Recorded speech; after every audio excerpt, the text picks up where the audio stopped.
So I'm very used to women's wear, evening wear. I do it all the time. I'm in the middle of a women's wear project right now outside of the show, and I love doing that. But I've challenged myself in this competition that I want to do menswear.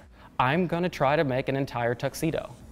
So, and it's gonna have a lot of modern elements that are very on brand with my brand. And I cannot wait to show it off. Now that I've gotten the fabrics that I want, now that I have started working on it, I'm getting more and more excited by the minute.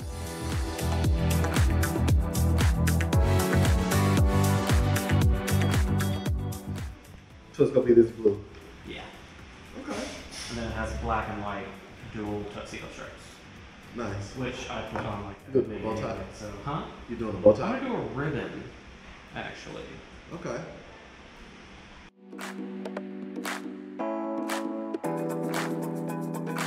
What are we doing? I'm going to do what I'm going to call like a warrior dress, since this is a fashion anarchy battle. Nice. Ooh, I'm going to make this big, this red, huge gala dress. It's going to be very, very modern. I want to add though some beadwork and embroidery and just make it almost there's a lot of sharp edges, and I'm gonna try to incorporate something like tribally. I don't know how I'm gonna do that yet. It's still here in my brain. I still have some ideas, so I don't know how it's gonna look like, but are you gonna have time it's gonna be, to do that? Hey, I pulled off last time, right? Yeah, you did. You did pull off last time. I agree. So I'm almost done cutting though. This seems more it's more detailed and intricate than the last one. That is true. Streetwear is different, so.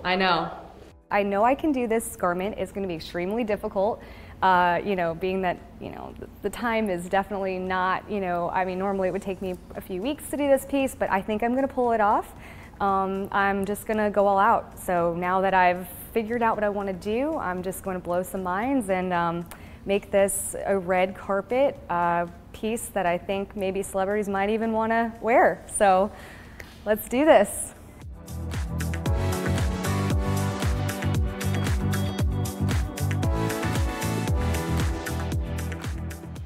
I need an ironing board.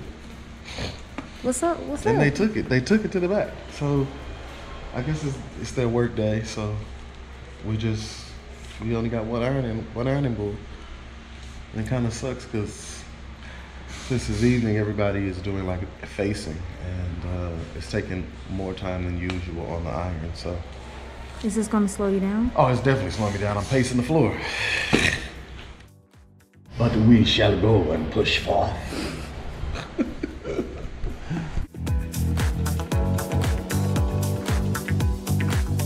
It's gonna have a lot of texture. It's probably gonna have chains. I think I'm gonna go like more my personal style with this look. A little bit more black, a little bit more dark. I'm always very inspired by 1990s Mugler, so I kind of took that as part of my inspiration, and I also kind of took like this one runway look that I really was a fan of, made by Raja O'Hara, who I'm a big fan of. It was just a really cool corset and pant moment, and I was like, well, this could be extremely elegant. So I just wanted to do something a little bit unexpected. I'm trying to play catch up. And I don't mean fry, you know what I'm saying? I'm trying to decide if I want to go fully formal or fully outlandish, grab attention. Like, I don't really know what side I want to be on, but I might just give it a blend of what I really want to do. So I just know it's going to be texture. Texture is going to be involved, and color. Yeah, I'm still deciding on where I want to go, what direction I want to go.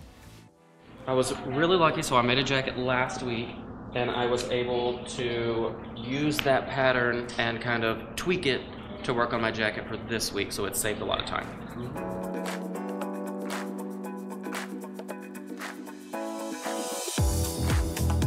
So this has been a dress I've been dreaming about, but I never got the time to make it.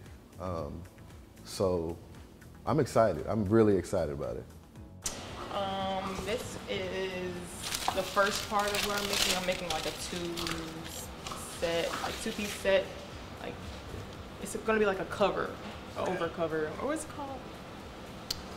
I don't know how they call it, but it's going to be over the dress that I'm going to be making. I think cover up? Yeah, cover up. Okay. Something like that, but more formal.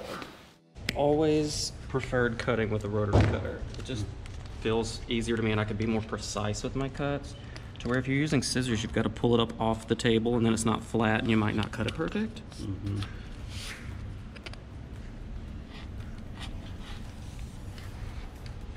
Just a time saver. Where are you in your process right now? My top, I'm just doing the finishing touches. I like need to lace it. And my pants are like work in progress. Okay. So you're doing a top and pant? Yeah. And how many pieces of fabric do you pick? 2? Yes. Okay. I think I want to switch over to a more solid bodice. Yeah, I think that's a little more elegant. So we're cutting and then we're about to sew and then get to the hand stitching.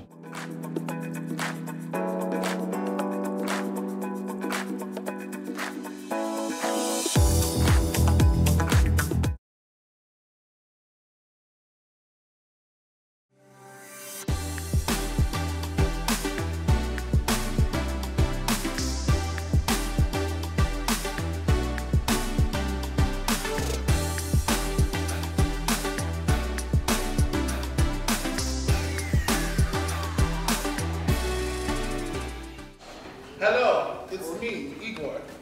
Good morning. How you doing? You look really nice. I'm pregnant. I had to chase it down the block, and my tits were out.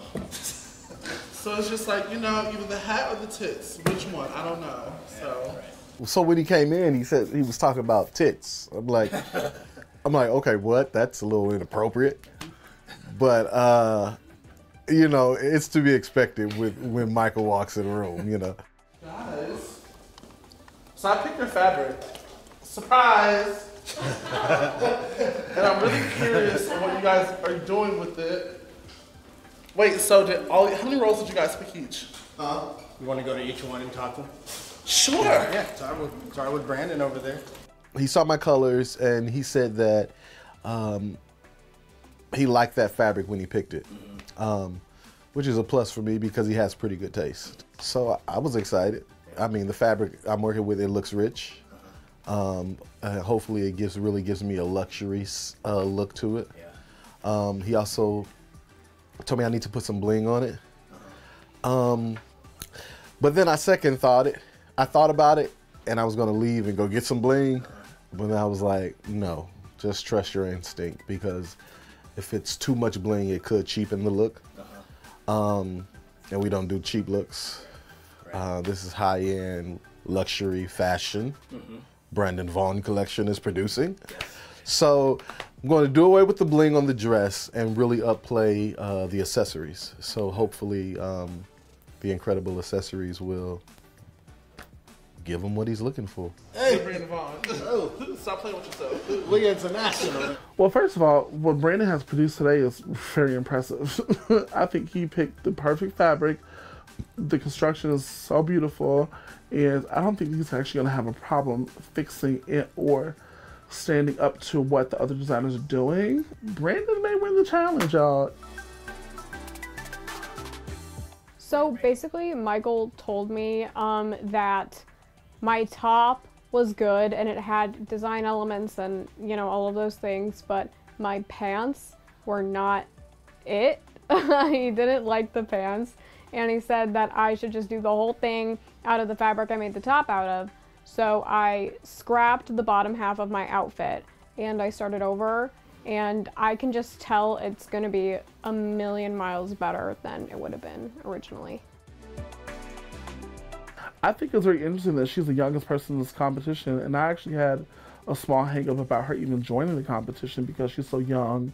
I think that they don't know that she's willing to like do whatever it takes to like win this competition, and she's kind of like the silent assassin. So I think a lot of the designers should really look out for her, because honestly, with the look critique,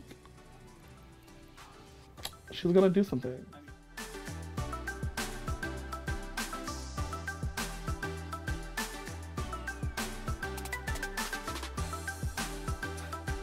So honestly, when Michael showed up, I was a little set back because he did have very harsh critiques for me from the last challenge.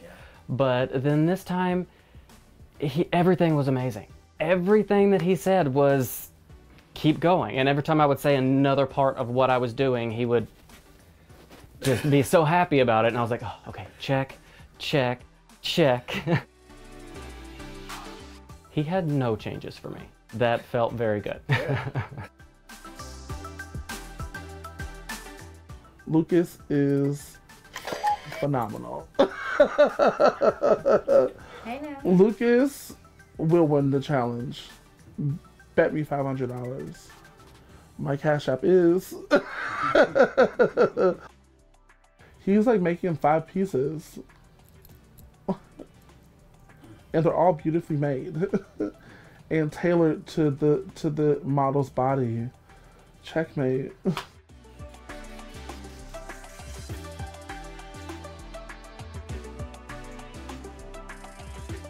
I was so surprised to see Michael shed today, and that he had good comments to say about my piece that I'm working on. I just assumed that because of the way he judged me last Friday that he was going to be really like harsh on my design, but actually he was really digging it. He was like, wow, I love those lines. I love the color choice that you chose. And he actually had some pretty constructive advice for me. Like, he reminded me of just the fact that I don't have to do too much to this design because it speaks for itself. So that was pretty good constructive advice. Caroline's a bit forgettable. She's creating what was already been seen before. She's not breaking the mold. I'm not seeing anything new. It's beautiful, it's standard. And if the construction and the design is not implemented correctly, you're gonna see a dress that's a Macy's. Sorry, not sorry. Like, the look needs to be elevated. It needs to be taken to the next level. It was a surprise seeing him. Like, as soon as I saw him, I was like, uh-oh. I'm not done at all. Like he said, really start over, honestly. And then think of an event, like an actual formal event that somebody will actually wear it to. I was talking to her with the look that she had on the mannequin. It was just like, girl, you're not gonna even finish this. That's horrendous. Stop, start over. You have time. Because if you come down the runway with that, you're gonna send home. Ain't no zipper. How is she gonna? It's gonna be right over it. Go. Oh no. Let me help you.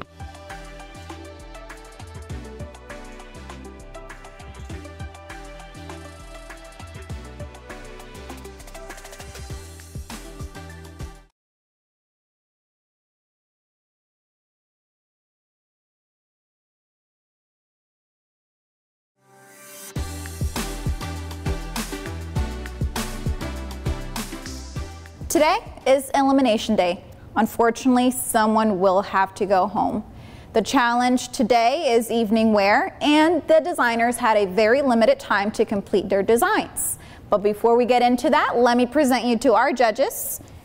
Today we have Polly Gibson, menswear designer, Emily Huey, independent retail and designer consultant, Michael Shedd, St. Louis designer and stylist, Shan Keith, St. Louis designer and educator, Claire Morgan, St. Louis designer and 2020 Fashion Anarchy winner. Without further ado, let's present our first designer, Brandin.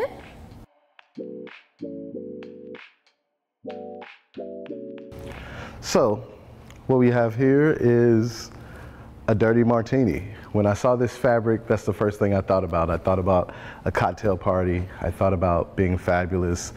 This dress explains exactly what my design theory is, and that is sophisticated elegance with an edge. All the bows are hand sewn. That's what I spent the majority of my time on, but yeah, it came together very well.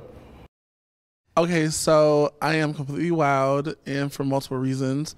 There's a lot of couture elements in this. It reminds me of like those old like Cardin images, what he used to do in the 1930s with bows. I think if you had time to really, with the actual beautiful fabric and line it, like this definitely gives me like a couture dress. I'm really impressed.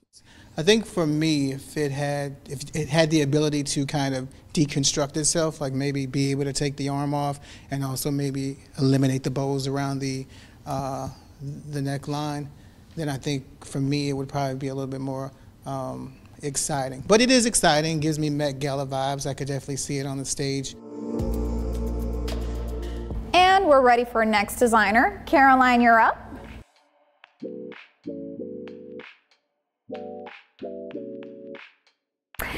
I always felt like I wanted to blend like sharp lines with curved lines at the same time, make it feel free. So I just wanted to play around really with the dynamics of the angles. So as you can see here, we have more of a triangular angle, but then it's also very square. And I use the feathers in this to kind of show like a phoenix, someone who is free, someone who just is themselves, who's bold, who's brave. I also wanted to show the pockets. It's also practical, and it's just very, confident. So I was trying to just evoke all of these emotions with this piece, and yeah, I hope you like it. I think it's a pretty color, and I think that it's really nice when I see her come out, because she's obviously stunning, and I feel like this color is really perfect for her, and I get really excited about the bodice. And I think where it might get confusing for me is at the front of the skirt, because I don't know where the measurements of each of those sections are supposed to start and finish, and I don't know if it's supposed to be like drapey and all over and to create fullness, or if it's supposed to be like in those typical princessy like quadrants of the bust. So in the future, I would say probably use a lighter needle so that your seams don't pucker so heavily. Try to steam in between sewing, that way you can kind of get those puckers out if you're going to spend the bulk of your time on the skirt, because that is the focal point.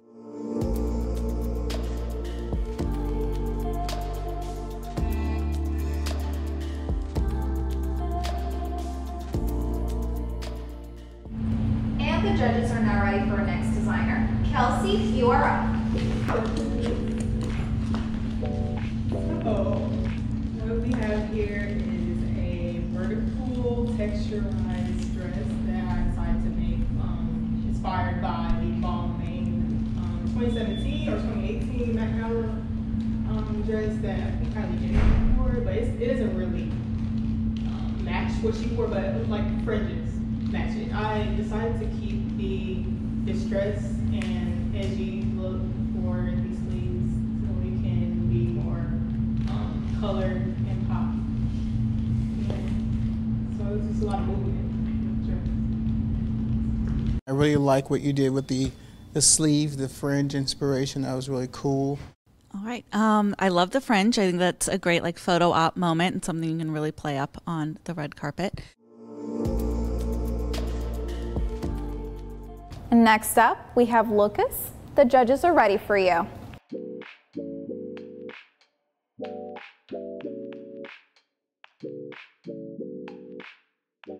So, evening wear. I got my start in fashion by doing women's wear evening wear, but I wanted to stick with doing men's wear since that's the way I started in this competition and that's where I see my future in fashion.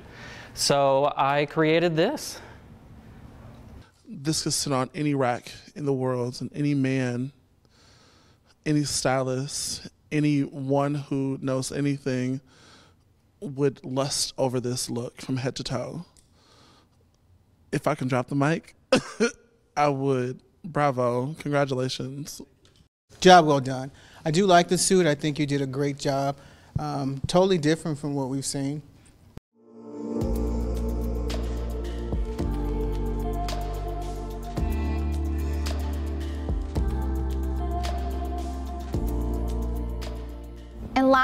but not least, the judges are ready to review the last design of the day. Madison, the judges are ready for you.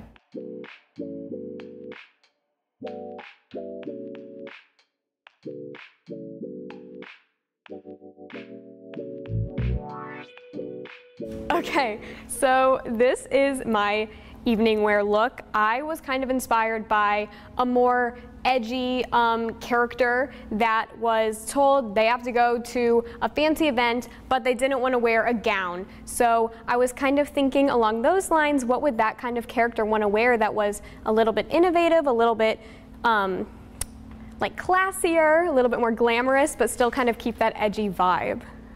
So I decided to make this corset because corsetry is like my favorite thing in fashion. I just think it is underrated for some reason. So I decided to make that decorative corset, and this skirt was going to be pants, but I nixed that idea after Michael told me it was a bad idea.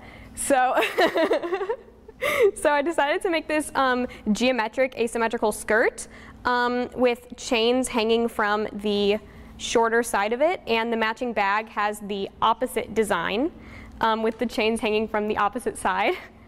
And yeah, that's what I made. All right, thank you so much. I can absolutely see the reference to the corseted stays. And I think actually the pant would have been a cool piece as well, but I do like the fit of the skirt. I think that the corset is beautiful. I think that's a great skew to make some good coin. I think with editing, the skirt could be amazing, but it is youthful, it is fun, and I definitely can see a couple of different girls wearing this to a couple of different events. Maybe even like, the Teen Choice Awards. It's quite funky.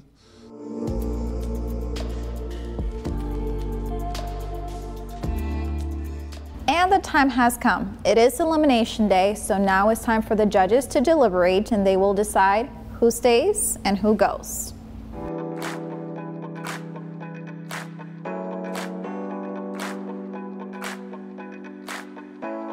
And it is time. The judges have deliberated, and we are about to find out who is the winner and who is going home. I will pass it on to the judges because they will be letting us know who won this challenge. All right, so our top two are Brandin and Luca. Could you guys step forward?